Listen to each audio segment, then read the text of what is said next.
Maya Daniels avait toujours entendu dire qu'elle volait comme si elle était née avec des ailes. Cependant, ce matin-là à Meridian Airlines, ses ailes furent coupées par 7 mots qui allaient tout changer. « Capitaine Daniels, nous avons besoin que vous attendiez dehors. » Ces mots allaient déclencher une réaction en chaîne qui ferait s'effondrer l'une des plus anciennes compagnies aériennes américaines, non pas à cause du ciel, mais de sa propre corruption. Le brouillard matinal enveloppait le tarmac de l'aéroport O'Hare. À 37 ans, Maya, avec plus de 15 000 heures de vol, se déplaçait avec une confiance tranquille. Son uniforme impeccable et ses 4 bandes dorées étaient éclatants sous les lumières fluorescentes. Il était 5h17. Elle avait encore le temps de prendre un café avant le briefing du vol MA27 à destination de San Francisco. Ce jour-là marquait son premier vol en tant que commandant chez Meridian Airlines. À son arrivée au salon de l'équipage, l'arôme du café se mêlait au murmure des conversations. Maya se dirigea vers la station de café, sentant les regards curieux, une nouveauté, car moins de 1% des pilotes de ligne étaient des femmes noires. Un homme d'une 50aine d'années, le capitaine Richard Whitmore, se présenta. Maya répondit chaleureusement, mais elle nota un comportement étrange chez lui. Après avoir pris son café, elle se rendit à la salle de briefing où son copilote, James Chen, l'attendait. Tout semblait normal jusqu'à ce que le directeur des opérations, Thomas Barrett, entre et annonce un changement de plan.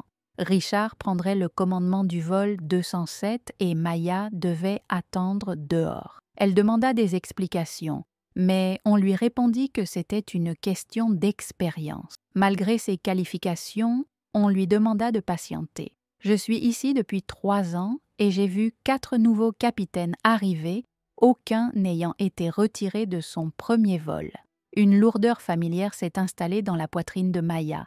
« Merci de m'avoir dit qu'il y avait plus, » dit James en se penchant vers elle. « J'ai été affecté comme copilote de Whitmore, mais ils veulent que vous suiviez le vol 422 à Seattle. C'est un coursault pour vous acclimater aux procédures de la compagnie. » Maya hocha lentement la tête. « Et qui commande ce vol ? » ?»« Harold Wilson, » répondit James.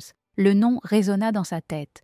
Harold Wilson, capitaine le plus ancien de Meridian, et opposé à la diversification des pilotes. Maya ne l'avait jamais rencontré, mais sa réputation la précédait. « Je vois, » murmura Maya.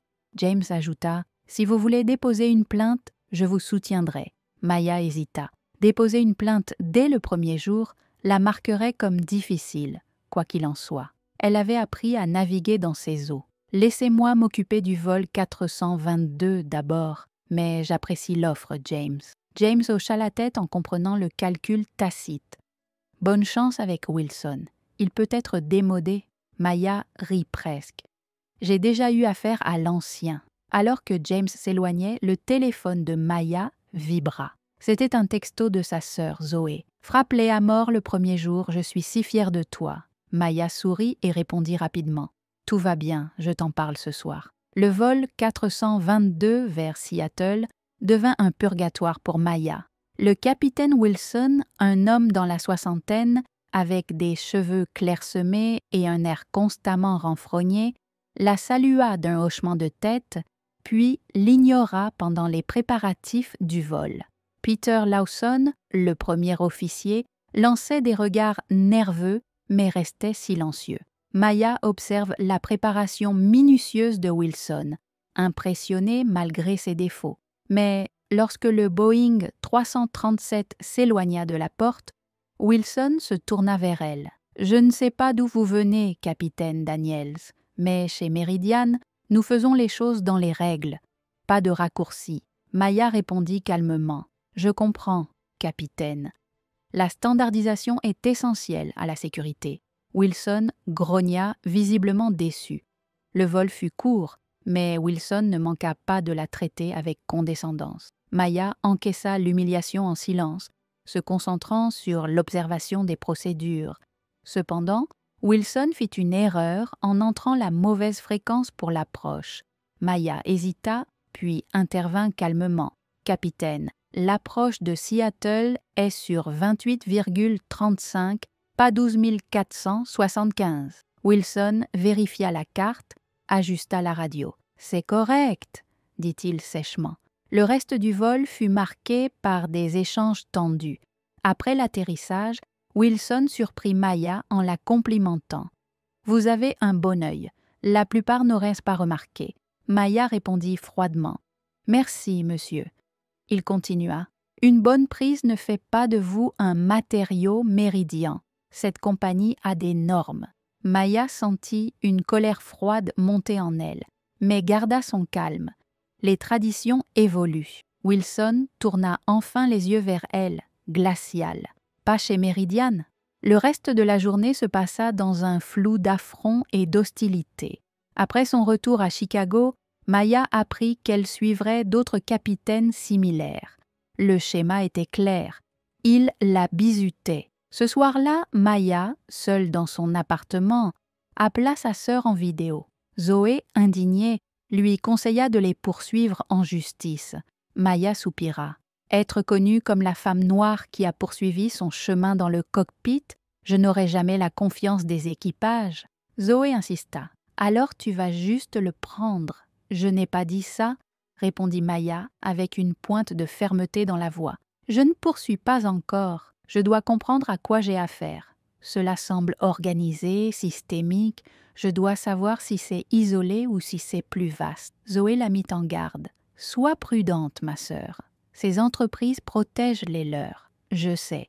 Mais je ne suis pas arrivée ici pour être renvoyée avant même de commencer. » Plus tard dans la nuit, incapable de dormir, Maya a ouvert son ordinateur et a commencé à faire des recherches sur Meridian Airlines. Fondée en 1967, la société était passée d'un transporteur régional à une compagnie aérienne nationale avec des routes internationales. Son bilan de sécurité était solide, mais peu exceptionnel. Le leadership était principalement masculin et blanc, avec seulement 2 femmes au conseil d'administration et aucune personne de couleur dans la haute direction. Les avis des employés étaient révélateurs.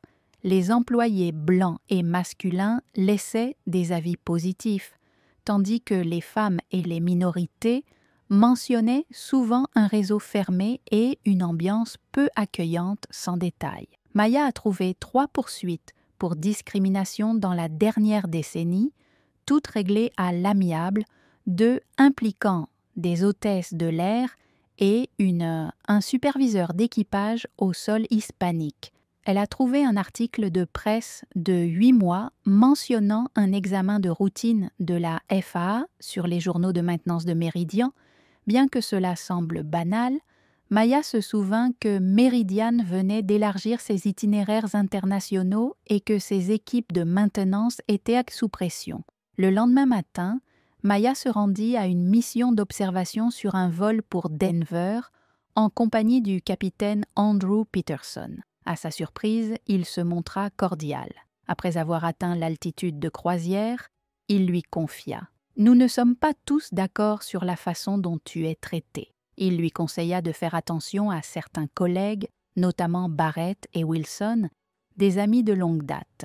Maya visita le hangar de maintenance entre les vols et parla avec un technicien, Marcus Jefferson. Il lui confia que la nouvelle direction poussait à accélérer les processus, ce qui mettait la sécurité en danger. Ils savent comment le formuler pour que ça semble correct, mais entre nous, je ne mettrai pas ma famille dans certains de ces avions, lui dit-il. Cette conversation renforça les soupçons de Maya. Pendant les semaines suivantes, elle endura l'humiliation d'être traitée comme une recrue, mais elle persista à observer de près chaque déviation des protocoles. Elle forma des alliances avec James, Lauren Kim et Marcus, qui lui partagèrent de plus en plus d'informations inquiétantes. 3 semaines après son embauche, elle fut affectée à un vol de nuit de Chicago à Las Vegas avec James comme premier officier. Lors de l'inspection avant vol, elle remarqua des divergences dans les dates des contrôles de routine. Malgré les assurances de l'équipe au sol, elle insista pour une inspection plus approfondie, retardant le vol de 20 minutes. Mieux vaut avoir 21 minutes de retard que de ne pas arriver du tout, répondit-elle face aux critiques. Maya a continué ses vérifications, sentant qu'il y avait un problème. Elle a finalement autorisé le vol, mais a déposé un rapport soulignant ses préoccupations. Le vol s'est bien passé, mais à leur retour à Chicago, Maya a été convoquée par Thomas Barrett. Ce dernier lui reprocha d'avoir retardé le vol 889 avec une inspection inutile. Maya expliqua que les incohérences dans les journaux de maintenance justifiaient son examen. Barrett, méprisant, lui reprocha de ne pas faire confiance aux procédures établies, suggérant que ce n'était pas l'environnement idéal pour elle. Maya, consciente du piège, demanda si elle devait ignorer ses problèmes, mais Barrett insista pour qu'elle fasse confiance à l'équipe de maintenance. Elle répondit en insistant sur la sécurité avant tout, mais savait que cela l'avait placée en opposition avec Barrett. Le soir, Maya étala les preuves d'irrégularité et de violation de la politique de maintenance de Meridian Airlines. Elle comprit que dénoncer ces pratiques aurait de graves conséquences, risquant de détruire sa carrière. Mais elle pensa à son père, qui lui avait appris que l'intégrité était essentielle. Elle appela sa sœur Zoé, avocate, pour obtenir de l'aide et contacter un ami à la FAA. Le lendemain, après avoir préparé les documents avec Zoé, Maya partit pour son vol à Boston, une décision lourde à porter. Avant de se rendre à l'aéroport, elle passa 2 appels importants, l'un à la FAA pour organiser une réunion et l'autre à un journaliste du Chicago Tribune. À O'Hare, la tension était palpable parmi l'équipage qui connaissait son conflit avec Barrett. Pendant le briefing, Richard Whitmore annonça qu'il prendrait le commandement du vol. Il expliqua que les conditions météorologiques nécessitaient un capitaine plus expérimenté, reléguant Maya à des tâches administratives, une humiliation publique. Maya voyait l'inconfort sur le visage de James et le mélange de pitié et de peur dans les yeux des hôtesses de l'air. Ils savaient tous ce qui se passait, mais personne n'osait parler. Maya rassembla ses affaires avec calme et sortit en disant « Bon vol tout le monde ». Lorraine Kim, l'hôtesse de l'air principale, la suivit dans le couloir. « Ce n'est pas bien, ce qu'ils te font », murmura Lorraine. « Certaines batailles ne sont pas faites pour être menées en plein air », répondit Maya. Lorraine hésita, sortit son téléphone et montra des photos. Du vol 336 à destination de Toronto, la soupape de pression de la cabine était fissurée, mais ils ont nettoyé la pièce sans la réparer pour ne pas retarder les vols. Le cœur de Maya se serra. « C'est sérieux, je sais, c'est pour ça que j'ai documenté ça. Mais j'avais peur. Tu pourrais toujours agir, » lui dit Maya. Lorraine hocha la tête. « Quel intérêt d'avoir une carrière si des gens peuvent mourir parce que je me tais ?» Maya sentit une vague de gratitude et d'admiration. « Envoie tout à cet email, c'est sécurisé, » dit-elle en griffonnant une adresse. Pendant la journée, Maya se conforma aux instructions et se rendit aux ressources humaines, où elle fut placée en examen administratif. Elle accepta sans protester les restrictions d'accès. Ses messages entrants affluaient, dont un de Peter Lawson. « Nous ne sommes pas tous comme eux. Certains se souviennent pourquoi nous sommes devenus pilotes. » À 16h30, Maya se rendit à la zone de maintenance. Marcus l'attendait par une entrée latérale. « Il falsifie les dossiers, » dit-il. « Des problèmes structuraux sont ignorés. 30% de la flotte est en danger. » Maya était choquée. « Tu serais prêt à en parler publiquement ?»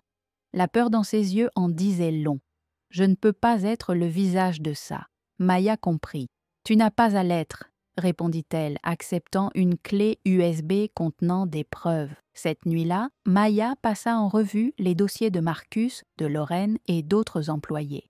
Il était clair que Meridian Airlines mettait en péril la sécurité pour des raisons financières. À minuit, elle contacta Zoé. « Nous en avons assez. Envoie-moi tout. » Zoé répondit rapidement. « Je vais examiner ça et alerter la FAA. » Maya ajouta. « Enquêtez aussi sur l'accident de Paul Decker, il y a 1 an. » Le lendemain, Maya se rendit à son travail administratif, sentant l'intensification de la surveillance autour d'elle. À 14 heures, elle fut convoquée à une réunion exécutive. À l'intérieur, elle trouva Thomas Barrett et d'autres responsables. Barrett, sans la faire asseoir, l'informa. « Il a été porté à notre attention que vous avez accédé à des zones restreintes. » Maya est restée silencieuse. Barrett a poursuivi. « Vous sembliez collecter des documents internes et communiquer avec des entités extérieures sur des questions de l'entreprise en violation de votre accord de confidentialité. » Maya n'a toujours rien dit. Le visage de Barrett est devenu calme. « Avez-vous quelque chose à dire pour vous-même » demanda-t-il. « Suis-je renvoyé, monsieur Barrett ?» Maya a simplement répondu « Nous vous offrons la possibilité de démissionner. » Un avocat est intervenu proposant une généreuse indemnité de départ si Maya signait un accord de confidentialité. Maya a esquissé un petit sourire. « Et si je décline ?» demanda-t-elle. « Vous serez licencié pour faute. Votre dossier reflètera l'insubordination, le non-respect des procédures et la création d'un environnement de travail hostile. Bonne chance pour voler après ça. » Maya a hoché la tête pensivement. Puis elle a sorti un dossier de son sac et l'a posé sur la table. « Vous devriez savoir qu'à 9 heures ce matin, mon avocat a soumis un rapport complet à la FAA détaillant des violations systématiques de sécurité chez Meridian. Ce rapport inclut des dossiers falsifiés, des avions volants avec des défauts connus et des témoignages d'employés sur la pression pour ignorer les problèmes de sécurité. » La salle est devenue glaciale. Les avocats ont échangé des regards inquiets. Maya a continué. À midi, le Chicago Tribune a reçu des documents similaires et des preuves de représailles contre les employés ayant soulevé des problèmes de sécurité. Leur équipe enquête particulièrement sur l'accident de Paul Decker. Le visage de Barrett était livide. « Vous bluffez, » dit-il. Maya a poursuivi. Une 3e copie de la documentation a été stockée dans un endroit sécurisé, avec des instructions pour la rendre publique si quoi que ce soit m'arrive ou à ceux ayant fourni des informations. Elle a rencontré le regard de chaque homme. « Non, monsieur Barrett, je ne démissionnerai pas et ne signerai pas votre NDA. » Wilson a frappé la table. « C'est du chantage. » Maya l'a corrigé. « C'est de la responsabilité. » Un avocat a murmuré à Barrett, qui semblait de plus en plus paniqué. « Que voulez-vous » demanda Barrett d'une voix rauque. « Je veux que vous immobilisiez tous les avions présentant des anomalies de maintenance, un audit de sécurité complet par un tiers indépendant et l'assurance écrite qu'aucun employé ayant coopéré à mon enquête ne subira de représailles. » Maya avait une voix calme et ferme. « Ce sont mes conditions non négociables. Ça mettrait l'entreprise en faillite, » protesta Wilson. « Contrairement à ce qui se passerait si la FAA révoque votre certificat d'exploitation ou si les familles des passagers apprennent que vous avez mis en danger des vies. » Barrett a parlé à l'un de ses avocats en privé. Après quelques minutes, il a revenu, abattu. « Nous aurons besoin de temps. » Maya a coupé. 1 heure. Après, je contacte mes contacts et procède à une divulgation publique complète. Les jours suivants ont vu un effondrement lent de Meridian. La compagnie a annoncé un examen de maintenance urgent, clouant près de 40% de sa flotte au sol, annulant des vols et bloquant des passagers. Les actions ont chuté. La FAA a lancé une enquête officielle. Le Chicago Tribune a explosé en couverture, suivi par les réseaux nationaux. Des anciens employés ont raconté leurs histoires, dévoilant une entreprise autrefois fière qui avait sacrifié la sécurité. Barrett, Whitmore et Wilson ont été suspendus en attendant l'enquête. Le conseil d'administration a promis une coopération totale et des réformes. 6 semaines plus tard, Maya était assise dans un café, observant les ouvriers retirer le logo de la façade de Meridian. La compagnie avait déposé le bilan après la révocation de son certificat d'exploitation. James est arrivé, visiblement fatigué mais énergique. C'est officiel. Atlantic Airways rachète les actifs de Meridian et propose des postes au personnel certifié, sauf aux cadres sous enquête. Maya a souri. « Et toi ?» Premier officier supérieur, répondit-il avec un sourire. Maya sirotait son café. « J'envisage mes options. » En réalité, elle avait reçu des offres de 3 compagnies aériennes ainsi que des propositions pour des rôles de consultant en sécurité aérienne et même un contrat de livre. « Peu importe ce que tu choisis, Maya, » dit James sérieusement. « Tu as changé les choses, pas seulement chez Meridian, mais dans toute l'industrie. » Maya pensa à tous ceux qui avaient risqué leur emploi pour défendre la sécurité. Elle pensa aux passagers qui avaient échappé au pire. « Nous avons tous changé les choses, » dit-elle doucement. « Nous tous, ensemble. » À la fin, le téléphone de maman a sonné. C'était Zoé. « As-tu vu les nouvelles ?» demanda-t-elle sans préambule. « Le ministère de la Justice annonce des accusations criminelles contre Meridian. Mise en danger imprudente, fraude, obstruction à la justice. Ils risquent la prison. » Maya ferma les yeux, submergée par une émotion complexe, un sentiment d'accomplissement plutôt que de satisfaction. « Il y a autre chose, » ajouta Zoé. « L'AFA crée un comité de surveillance de la sécurité aérienne. Ils veulent que tu en fasses partie. » Maya répondit simplement « Je vais y réfléchir. » 3 mois plus tard, le capitaine Maya Daniels guidait un Boeing 787 Dreamliner dans le ciel au-dessus de Chicago. À ses côtés, la première officier Tasha Williams surveillait les instruments. « Belle journée pour voler », commenta Maya en atteignant l'altitude de croisière. « Parfait », acquiesça Tasha. Après un moment, elle ajouta « Ce que vous avez fait à Meridian, c'est pourquoi j'ai continué à poursuivre l'aviation, même quand tout le monde me disait d'abandonner. » Maya sourit, se souvenant de son propre parcours. « Le ciel nous appartient à tous. N'oublie jamais ça. » Alors qu'elle s'élevait au-dessus des nuages, Maya pensa aux événements qui avaient transformé l'industrie de l'aviation. Parfois, elle réfléchissait à la manière dont les voyages commencent par une porte qui se ferme, mais le ciel n'a pas de porte, juste des horizons à franchir.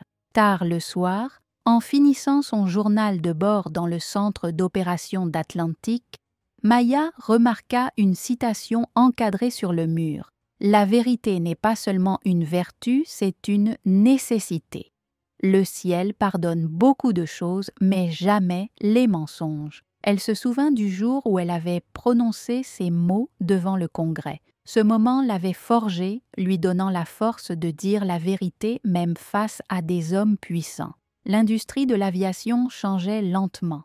Atlantic avait mis en place un processus de recrutement à l'aveugle, axé sur les qualifications, et créé un conseil de sécurité indépendant. D'autres compagnies aériennes emboîtaient le pas, reconnaissant que la diversité était un atout pour la sécurité. Le téléphone de Maya vibra. C'était Zoé. « Dîner demain, grande nouvelle à partager. » Maya sourit et répondit « À ta place, j'apporterai du vin. » En partant, elle s'arrêta pour regarder les avions se préparer pour le lendemain. Chaque vol représentait une victoire morale, le triomphe de l'intégrité sur l'opportunisme. Capitaine Daniels, l'interpella Sarah Chen, la pilote en chef. L'Académie de sécurité de l'aviation veut que tu parles à leur conférence annuelle sur le changement de la culture d'entreprise de l'intérieur. Maya sourit. Parfois, briser le système est ce qu'il faut pour le reconstruire correctement. Maya devint connue, non seulement pour son habileté, mais pour son plaidoyer inébranlable.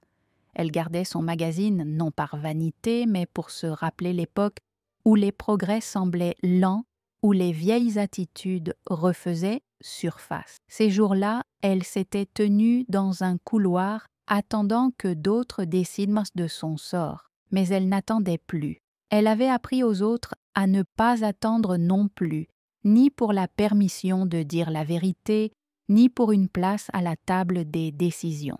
Parfois, l'acte le plus révolutionnaire était simplement de refuser d'attendre dehors. Maya reçut un email inattendu de Richard Whitmore. Le message commença formellement. « Vous pourriez être surprise d'entendre parler de moi. Après réflexion, pendant ma peine de travaux communautaires, j'ai reconnu le mal causé par mes actions. Bien que rien ne puisse changer le passé, je voulais que vous sachiez que votre courage m'a forcé à affronter des vérités que j'avais évitées. Le monde de l'aviation est meilleur grâce à vous.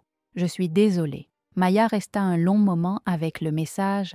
Ses émotions étaient complexes. Les excuses semblaient à la fois insuffisantes et profondément significatives. Elles représentaient l'espoir d'un véritable changement, même chez les plus réticents. Elle pensa à son père, à Tasha Williams maintenant, capitaine, et à tous les avions atterrissant en toute sécurité grâce à ceux qui avaient prioriser les vies humaines plutôt que les profits. Finalement, Maya répondit simplement « Excuse acceptée, capitaine Whitmore. Le ciel appartient à tous. » En envoyant le message, Maya ressentit une certaine paix, comme si quelque chose se mettait en place. Ce n'était pas une fin, mais une continuation.